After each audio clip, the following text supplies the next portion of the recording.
Assalamualaikum warahmatullahi wabarakatuh. Para pecinta tanaman dimanapun berada, semoga kita tetap sehat walafiat. Bertemu kembali di channel YouTube saya, Nana Garden Padi.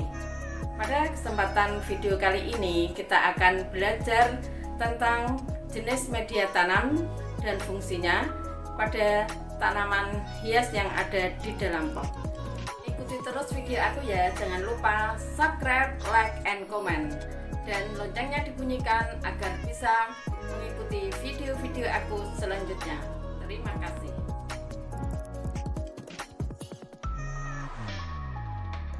Dalam menanam tanaman, media tanam ini sangat urgent sekali dan sangat pokok yang tidak boleh dikesampingkan, karena media tanam sangat dibutuhkan oleh tanaman, yaitu sebagai penopang berdirinya akar maupun batang agar berdiri kokoh, kemudian juga sebagai sumber makanan bagi tanaman. Dan marilah kita pada kesempatan kali ini mengenal jenis media tanam yang ada di sekitar kita. Jadi media ini sangat mudah sekali kita cari, entah itu di sekitar kita maupun di toko tanaman. Pertama adalah tanah. Tanah ini sangat penting sekali karena tanah ini mengandung 4 bahan pokok. Pertama adalah mineral, kemudian bahan organik, air, dan udara. Dan ini sangat utama digunakan untuk media tanam. Walaupun dengan seiring berjalannya teknologi maupun ilmu pengetahuan, banyak sekali para petani yang tidak menggunakan tanah sebagai media tanam untuk tanaman hias. Bahkan tanah ini hanya untuk campuran saja. Kemudian yang kedua adalah pupuk kandang. Pupuk kandang ini harus dalam keadaan sudah matang, harus melalui proses fermentasi kotoran hewan.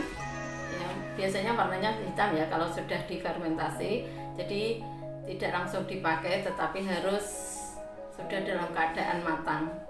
Ini banyak mengandung unsur hara makro maupun mikro.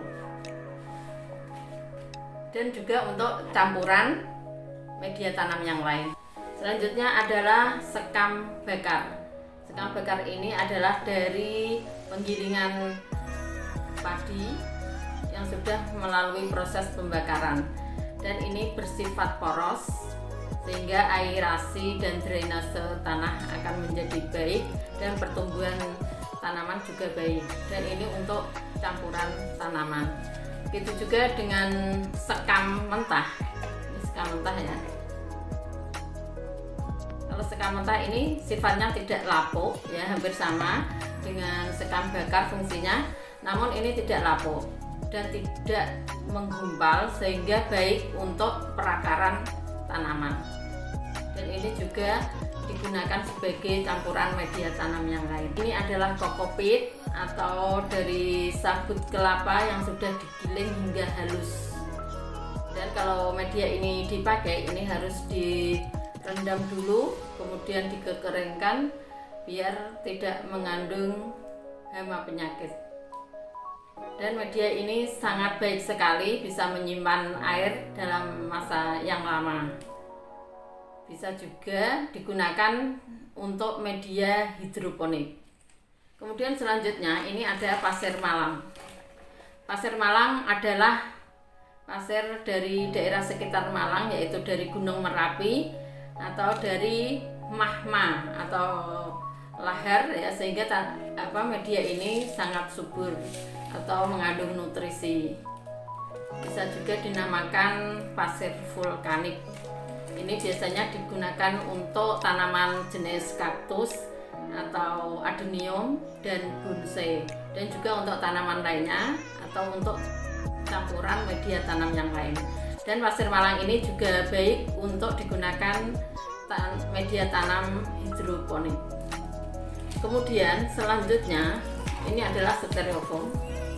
Biasanya styrofoam ini digunakan untuk media tanam hidroponik, atau kalau saya menggunakan ini sebagai dasaran di pot ya, sebelum media tanam yang lain. Ini yang paling bawah saya kasih. Kemudian ada batu koral. Ini batu ini adalah untuk hiasan ketika kita menanam tanaman, biasanya untuk menutup media tanam yang lain. Selain itu digunakan untuk media tanam dengan sistem hidroponik, hanya untuk penyangga saja. Kemudian ada ini adalah pecahan batu bata. Ini juga sangat baik untuk campuran media tanam yang lainnya, dan harus digeprek dulu. Semakin kecil ya, semakin pecahnya semakin kecil, ini akan semakin baik untuk drainase maupun aerasi tanah. Dan biasanya saya gunakan untuk dasaran sebelum kita menanam tanaman, sebelum media tanam yang lain. Kemudian ini ada arang. Arang ini biasanya digunakan untuk media tanam anggrek, atau bisa untuk campuran media tanam yang lain karena ini bersifat netral. Apabila pemberian pupuk sangat banyak misalkan, ini bisa menetralkan. Nah, ini ada 10 jenis media tanam yang mungkin bisa digunakan referensi bagi para petani pemula atau pecinta tanaman hias pemula, agar kita mengenal jenis dan fungsinya, dan tanaman tidak akan mati.